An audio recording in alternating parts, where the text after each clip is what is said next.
guys, good evening. ඉතින් මම දැන් ඉන්නේ අපේ වෙල්කම් ජෙට් එකේ. මොකද අපේ ලාස්ට් සීප්ලේන් එක මොවන්ලේ සිටි එකේ ඉඳන් දැන් එනවා අපේ රිසෝට් එකට. මම ඒක බලන්න ආවා. ඉතින් මේ සීප්ලේන් එක මාලේ සිටි එකෙන් ඩිපාර්චර් එක තිබ්බේ 4:50 අන්තිම සීප්ලේන් එක.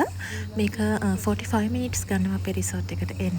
දැන් මේ ලෑන්ඩින් එක තමයි තියෙන්නේ. ඒක මොහොත මැද ලෑන්ඩ් කරලා ඊට පස්සේ තමයි වෙල්කම් ජෙට් එකට අර සීප්ලේන් එකේ තියෙන යට මේවත් එකක් ඒකෙන් තමයි නිකන් බෝට් එක වගේ තමයි වෙල්කම් ජෙට් එකට එන්නේ. ඉතින් මෙහෙට එන්න විනාඩි 45කට වඩා අන්තිම සීප්ලේන් එක ගන්නවා. සාමාන්‍යයෙන් අර ඉන්ටර්නැෂනල් ෆ්ලයිට්ස් මාලේ සිටි එකට එනවා නම් අන්තිම ෆ්ලයිට් එකක් චුට්ටක් බලලා තමයි අන්තිම සීප්ලේන් එක නිසා එන්නේ.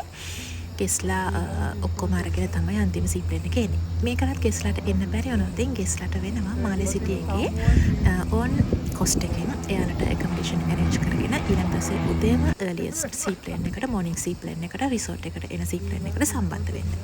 ඒක අපේ ට්‍රාන්ස්පෝර්ටේෂන් ටීම් එකෙන් අරේන්ජ් කරලා දෙනවා. දැන් මේ ලෑන්ඩින් එක වෙන්නේ මේක හරිම ලස්සනයි සන්සෙට් එකත් එක්ක.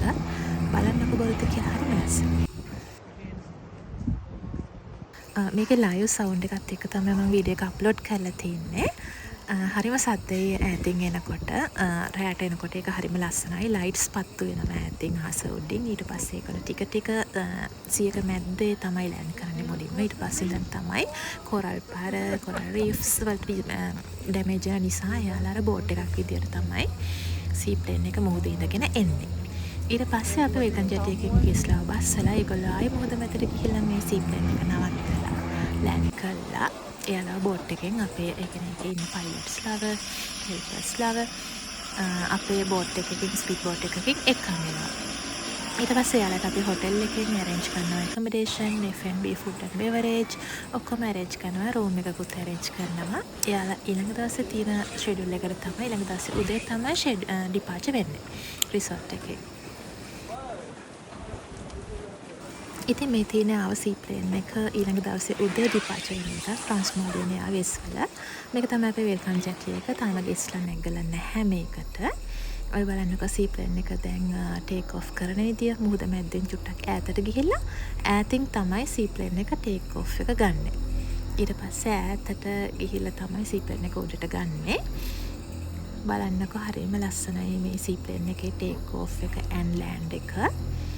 හරිම සද්දෙයි. මේක මොකද සමහරක් රිසෝට්ස් වල ජැටි එක තියෙන චුට්ටක් මුහුදෙන් ඈත. මොකද රූම්ස් විලාස් වලට ගෙස්ලාගෙන් අනික කම්ප්ලේන් එනවා සීප්ලේන් එකේ සද්ද වැඩි නිසා. ඔන්න දැන් ටේක් ඔෆ් එක ගත්තා සීප්ලේන් එක. ඊට මෙහෙම අරගෙන රිසෝට් එක වටෙන් ගිහලා තමයි සීප්ලේන් එක යන්නේ.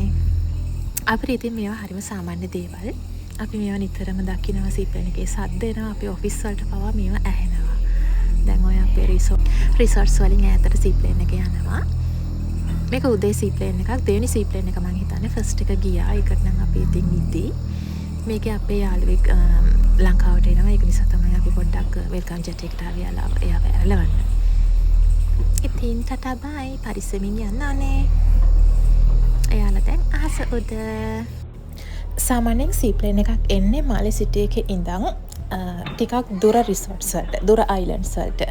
ඒ කියන්නේ මාලේ සිටි එකට පොඩ්ඩක් ළඟ අයිලන්ඩ්ස් තියෙනවානේ. ඒ වලට ඒගොල්ලෝ arrange කරන්නේ සාමාන්‍යයෙන් ස්පීඩ් බෝට්ස්.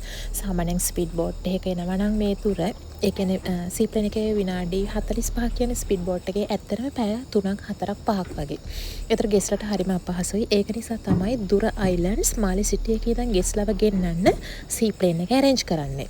නැත්තම් ස්පීඩ් බෝට් එක ළඟ අයිලන්ඩ් වලට arrange කරනවා. ඒ උනට දුර අයිලන්ඩ්ස් වලට ගෙස්ලාගේ පහසුව කම්ෆර්ටබල් එකත් එක්ක සීප්ලේන් එකක් විතරයි ඒගොල්ලෝ arrange කරන්නේ. මොකද සීප්ලේන් එක සාමාන්‍යයෙන් ගෙස්ලට එන්න යන්න ඒක ලොකු ගාණක් ගන්නවා. එක ගෙස් කෙනෙක්ට සාමාන්‍යයෙන් අපේ සීප්ලේන් එක ගන්නවා අපේ ඇටෝල් එකට එන්න $640ක් up and down per guest. ඒ වගේ තමයි ඒ වගේ කොස්ට් එකක් දරාගෙන තමයි මේ වගේ සීප්ලේන් එකක් arrange කරගෙන ගෙස්ලා අපේ රිසෝට්ස් එකට එන්නේ. හරි. ඔයගොල්ලෝ දැන් බලන් හිටියට සීප්ලේන් එක පේන්නේ නැහැ. එයා ගියා. මමත් ගිහිල්ලා එන්නම්. පරිස්සමින් ඉන්න ඕනේ. බයි.